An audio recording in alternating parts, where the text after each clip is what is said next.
All right, today we're going to dive into something that might just change the way you see, well, everything. We're talking about the incredible work of biologist Bruce Lipton and his book, The Biology of Belief. It completely challenges what most of us have been taught about our own genes. You know that feeling, right? That sense that your health, your personality, maybe even your entire future are kind of just already decided?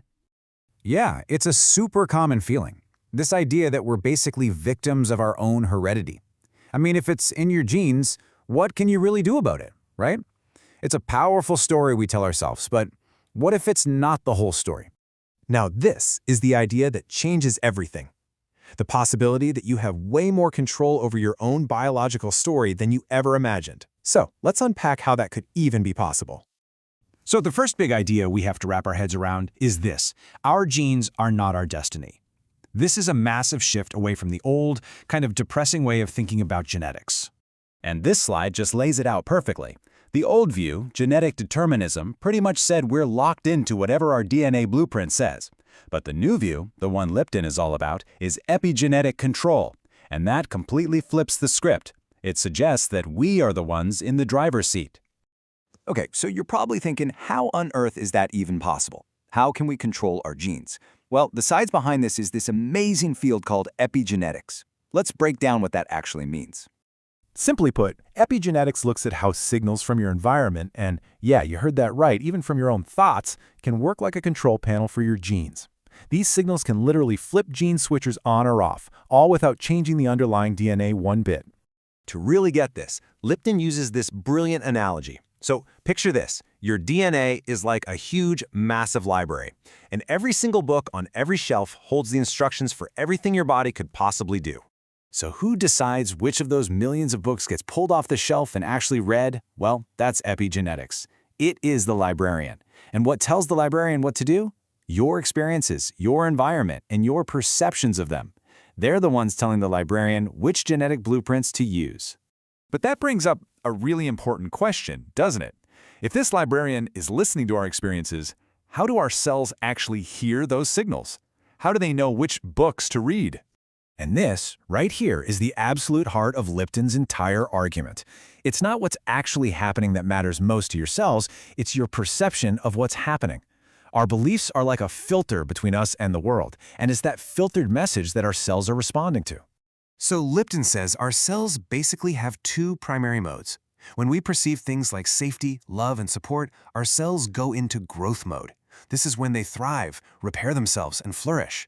But the second we perceive a threat, boom, they switch into protection mode, and all that growth energy gets diverted to defense.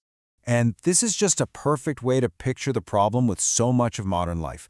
Chronic stress keeps our cells stuck in protection mode. It's like a castle that pulls up its drawbridge and just leaves it there. Sure, you're safe, but nothing good can get in either. All the resources that should be going to growth and maintenance are constantly being used for defense. So all of this, it's all leading up to what might be the biggest idea of all: the direct, real, measurable impact that our beliefs have on our own bodies.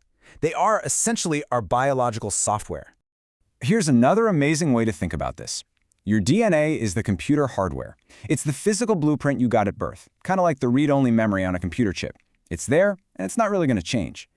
So if the DNA is the hardware, what's telling it what to do? Yep, you guessed it, your beliefs. They're the software running the whole operation. And you can have the most advanced hardware in the world, but if the software is full of bugs and viruses, that machine is just not going to run well, is it?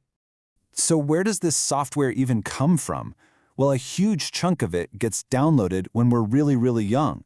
In early childhood, our brains are basically in a hypnotic state, like sponges just soaking up everything around us, the good and the bad, with no filter.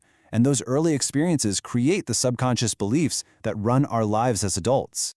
Okay, so if we're basically programmed as kids, does that mean we're just stuck? Absolutely not. And this is where it gets really exciting. We can actually learn to rewrite our own inner code. And that's really the whole point of this. We are not just passive passengers on some predetermined genetic trip. We are active participants. We have the ability to grab the wheel and influence where our lives and our health are headed. And Lipton actually gives us a roadmap. First, you have to become aware. You have to notice those subconscious programs that are running in the background. Second, you can actively install new, better beliefs. And third, you have to commit to it. It's like turning a giant ship. It takes consistent effort. It doesn't happen overnight. And the great thing is, he doesn't just leave it at theory. He suggests actual practical tools you can use. Things like mindfulness, to just watch your thoughts without judgment, positive affirmations, to consciously program in new beliefs, even things like hypnosis, which can help you access that subconscious mind directly. When you really boil it all down, what Lipton is showing us is that this incredible, life-altering power to literally change our own biology, to change our lives, it doesn't start with some big dramatic action. The power to shape your reality really does start with a single thought. And that leaves all of us with a pretty big and very personal question to chew on, doesn't it? Knowing that you have this incredible power to be the author of your own biological story, what are you going to choose to believe?